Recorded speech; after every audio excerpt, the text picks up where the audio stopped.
Hey, welcome to day 6 and campfire guitar style. So generally, what constitutes campfire guitar? Well, it's acoustic in nature, generally. Has a little bit more of a full sound and has a very specific way that you generally hear your strumming patterns and such. Okay, now that's different than playing acoustically. Just playing acoustically and playing something a little different, you can do that by a campfire, no problem. But the style itself kind of lends itself a little bit more to fuller sounding chords and a different kind of strumming pattern. That's what we're going to be introducing you today. Okay, so we're going to look at a variation of your known chords, G, C, D, and E major. We're going to take those and we're going to give you some alternate versions of those chords, ways to be able to complement them, ways to be able to change how you perceive those chords today. And that's in turn going to make something that sounds a little bit more like this campfire style that I'm talking about. Okay, I'll also give you a couple new terms, like usual, right? I give you tons of different terms throughout these days. We're also going to look at those strumming patterns. So like I said, you're going to be learning along with those terms, a different kind of strumming pattern, something that's going to make use of some of the timings you're accustomed to today. And we're going to enhance that a little bit more and make it different, ways to accent notes and such, simply by the way that you strum them. So one thing we're going to take away from yesterday's session, okay, is patterns in your playing. Right. So in the past, we took 12 bars, right, for the last day. And we took that 12 bar progression and we based on lead and rhythm and kind of worked on that. Right. Well, this is sort of similar, except for lead and rhythm is kind of filled one and the same when you're playing campfire style. OK, with the way that you're accenting some of your notes being more the lead style, while still complementing with the chords and the different ways that you're playing those chords to be more of that rhythm style. So it kind of combines both of these together, okay? But you're going to see the same kind of repetition that we did with those 12 bars. In most cases, we're going to be playing, 4-bar patterns instead of 12-bar, basically, in today's songs that you're going to learn, which is the last thing we're going to get into. 2 more songs. So I'm going to introduce you to 2 more songs that are going to be in that same kind of repetitious style of using 4 bars to be able to build upon those. Okay, so let's get started on this. Let's start by introducing to you 6 different variations of 4 chords that you know really well. Okay, G, C, E major, and D. We've been covering these for days now, so I know you know them, okay? But we're going to give you alternate versions of G, C, and E major, and then we're also going to look at a couple of different variations on your D chord, okay? So let's take a look at our G first, okay? So play a G chord here with me. Okay, this is generally what we know to be a G chord. Now, what I'm going to do to be able to add this, we're going to call this a 4-finger G chord, okay? And all you're going to do is you're going to take that ring finger, okay? That's on that first string right here. You're going to move that up to the 3rd fret of your 2nd string, okay? Keep everything else placed just the way it is. You're going to move that up 1 string. And you're going to take that pinky and you're going to add that to where your ring finger just was for a standard G. Okay, so this is 4 fingers now. Your pinky on the 3rd fret of the 1st string, and now your ring finger on the 3rd fret of the 2nd string. You hear a difference with that?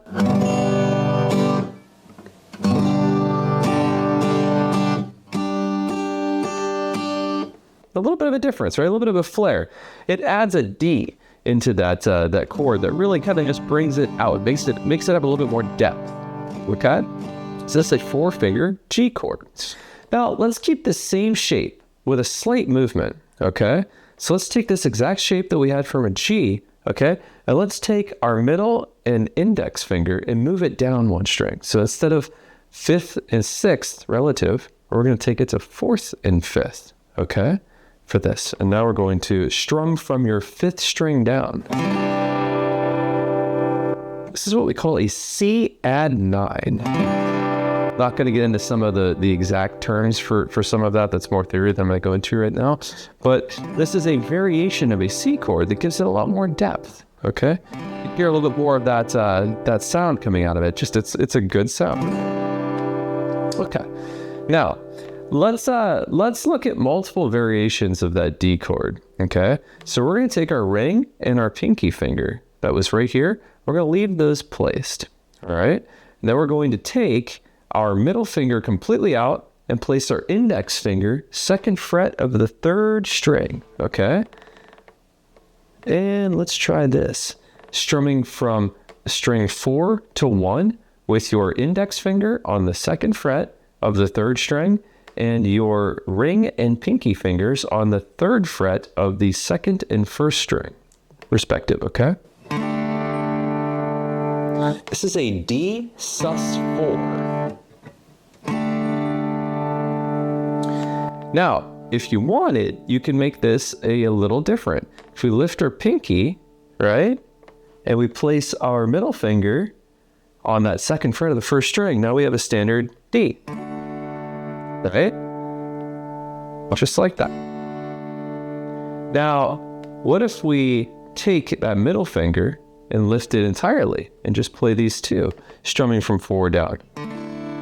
This is a D sus2. Okay, so just having these 2 frets depressed, your index on the 2nd fret of the 3rd string and your ring finger on the 3rd fret of the 2nd string playing 4 and 1 open is a D sus2. Let's take a look at a couple other chords. All right, on to the next chord. Let's check out what we call an E minor 7, okay? Now, this is going to be a little bit of a play on what we've done with an E chord in the past, but I think you'll be able to get this. Now, it's another 4-fingered chord, okay? And what we're going to do is we're going to strum all 6 strings. So it's all 6 strings that are going to be strummed in this one. We're going to take our index finger, okay? We're going to place it on fret 2 of string 5. We're going to take our middle finger and place it on fret 2 of string 4. Then we're going to take our ring finger and place it on fret 3 of string 2. And we're going to finally take our pinky and put it on fret 3 of string 1, okay? Strings 6 and 3 are going to be played open here. So when you strum this, it's going to sound something like...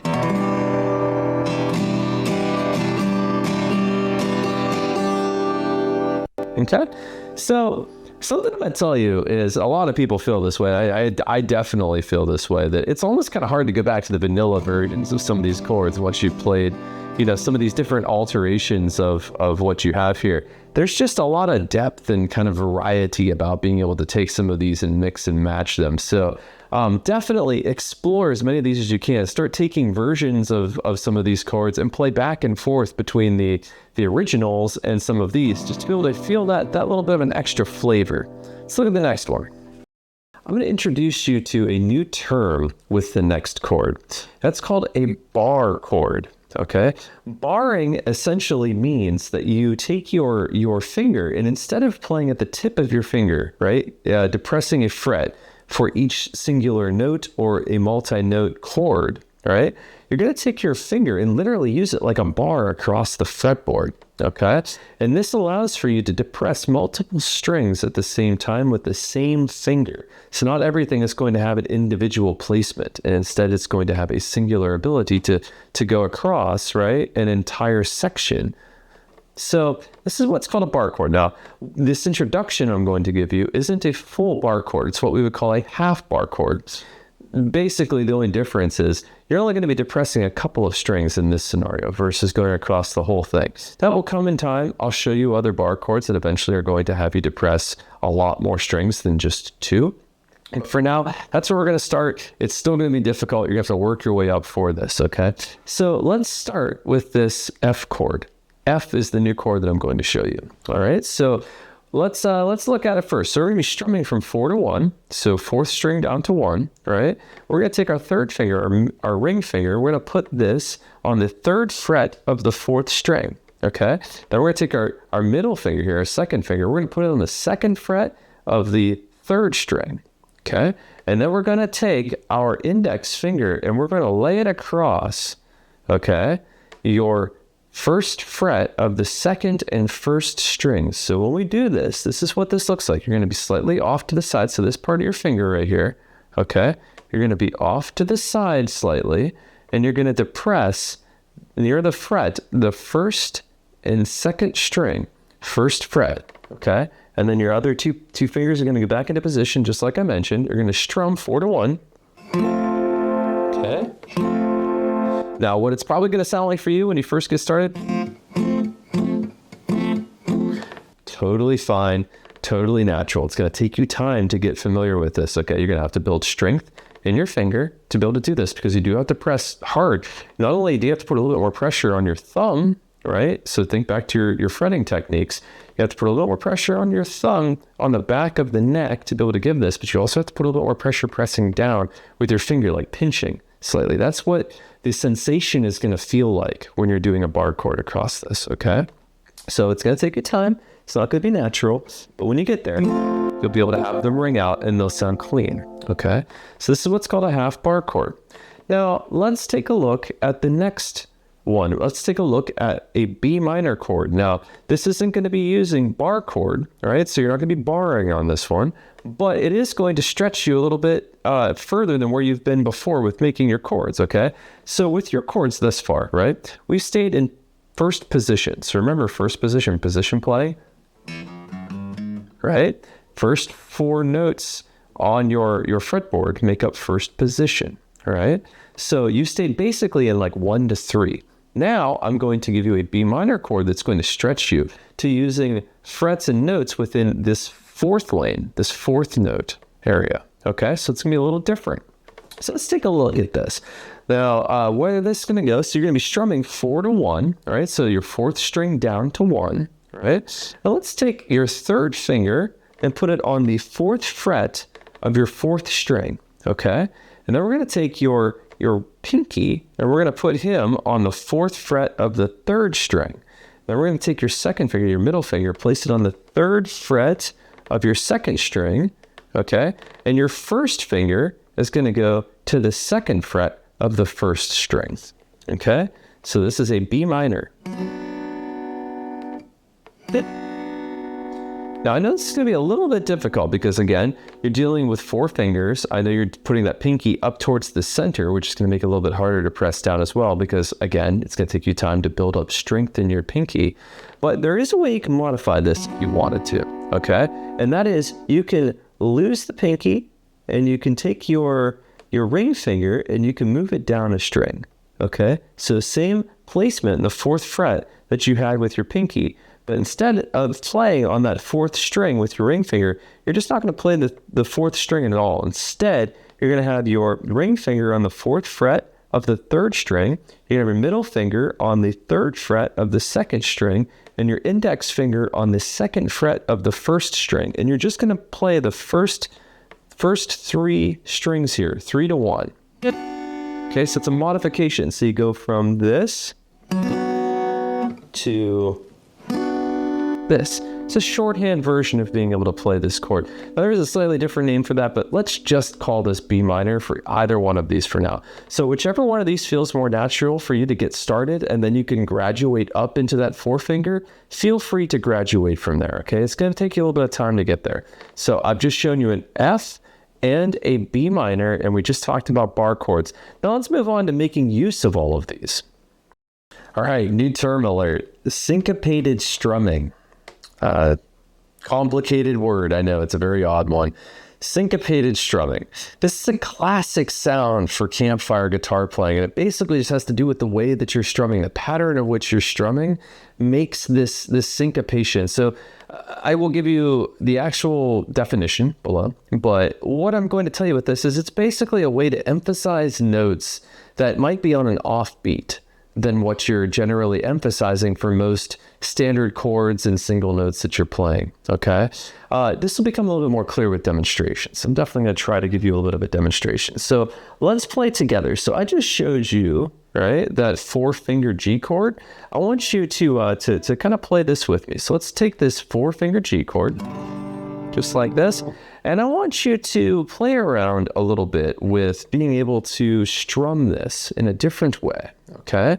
So I've shown you quarter notes and eighth notes and whole notes and half notes and such, right? Like we've gone through these before.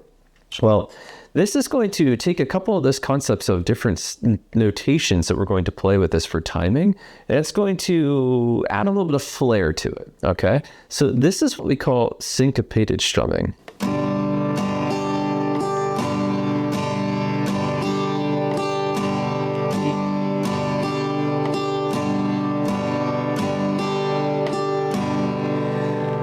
So the way that you would kind of count this, okay, would be something like 1, 2, and 3, and 4. Okay, 1, 2, and 3, and 4.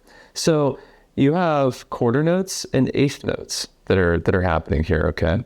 So you have your down, down, up, up, down for what we're doing with the strumming part of playing these, okay? So what's going to be a little interesting here is you'll notice that it sounds like there's maybe a couple of beats missing, right? When I'm playing this. Down, down, up, up, down. Well, that's not 1, 2, and 3, and 4, is it? Yes, it is. But I'm not playing anything on the downstroke of the third beat, right? So this is where it's slightly different. So for the third beat of this measure, I'm not playing down. I'm simply playing the up stroke, okay? And this is done on purpose because it illustrates a little bit more that offbeat, right? Where it just sounds a little different. And you'll also notice I'm not going, right? When I'm doing this, it's not a full up. Generally, when you're doing a upstroke with this style of playing, especially playing syncopated, you're usually sticking to your first three strings, your high strings, as we've called them, if you remember back from day 1 and 2, right? So full strums generally when you're going down for whatever chord it is that you're playing, but the up only gets these couple, right? It just adds a little bit of flair to that, just like I said.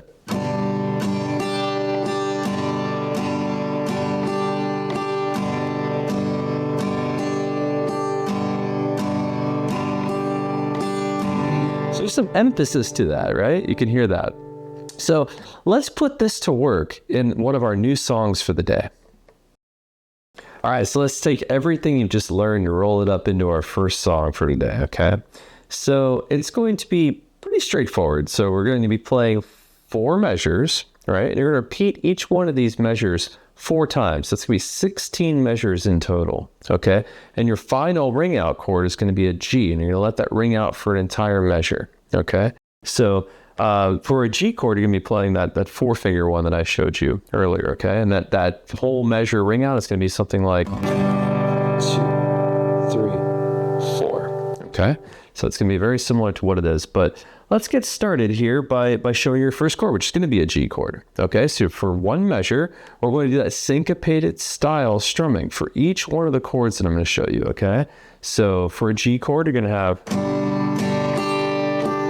So remember, syncopated is going to be down, down, up, up, down, okay? Up, down. That's one measure. Then you're going to move on to that B minor, okay? And then we're going to go to a C add 9. And then finally E minor 7. So you're going to have that G. Then you're going to move on to that B minor 7. And then you're going to move to your C add 9. And then E minor 7. You're going to do that, like I said, those 4 measures, repeat 4 times, and then ring out your G at the end, okay? That's your first song, and it's definitely going to be a challenge. So like I said, work your way up to it if you need to, especially with that transition going from G to B minor. If you need to do that 3-string variation on that B minor, feel free. Take your time, build up to it, okay? But that's your first song so far to be able to get you going. So like I said, 4 measures, played 4 times, 16 measure total, ring out on the 17th measure, if you will, a full G chord, okay? So let's move on to your second song for the day. Very much like the first one, okay? We're going to have the same kind of pattern. We're going to use that syncopated strumming, okay? We're going to have 4 measures of 4 different chords that are going to be repeated 4 times for a total of 16 measures. We're going to have a ring out at the very end, which is going to be a C chord this time. So your 17th measure, you do a full measure ring out on a C chord just to let that air out the rest of the way and bring that song to a close, okay? So we're going to be dealing with a C chord, F chord, A minor, and then back to an F chord again. So the two things we're focusing on that syncopated strumming, and this is going to give you a bit of a workout on that half bar chord that you've been working on that F chord, okay? So that's why it's playing twice. We really want to emphasize that back and forth there. Specifically, what you're going to see, so it's going to be C, F, A minor, and then back to F again, right? So when you're playing that A minor, getting into it, and then making that switch back to the F chord and barring the first fret on that second and first string, right? Watch what you're having to do here. You see this? This is the movement you're going to be making, emphasizing this lead on that string that's going to be, or that finger, I'm sorry, rather it's going to be barring across these strings, just like that, okay? So that's what we're going to be focusing on. So let's take a look here. So you're going to be starting off with that C chord, right? Then you're going to move on to that F bar chord. And then move on to your A minor. Then back to that bar chord. Okay, so like I said, play that through just like that, emphasizing focus on this pivot. This is a pivot finger movement. Remember that term from before? This is your pivot finger that you're working with. And you're pivoting back and forth between playing a single note and playing two notes through this chord measure, okay? So play it your 16 times, let that ring out on the 17th time, and that's your second song. And there you have it. You're ready to sit down by the fireside and play some music.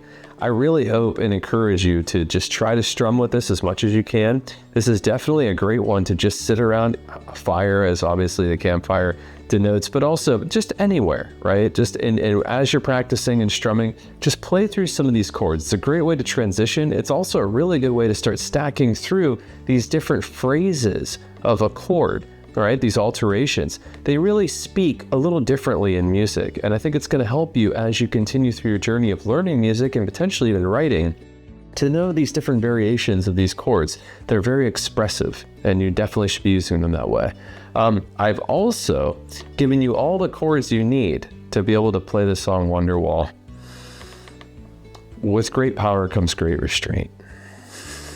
Have fun practicing this. Next session is going to be power chords. I'm absolutely stoked to be able to show you power chords. Rock metalhead for me.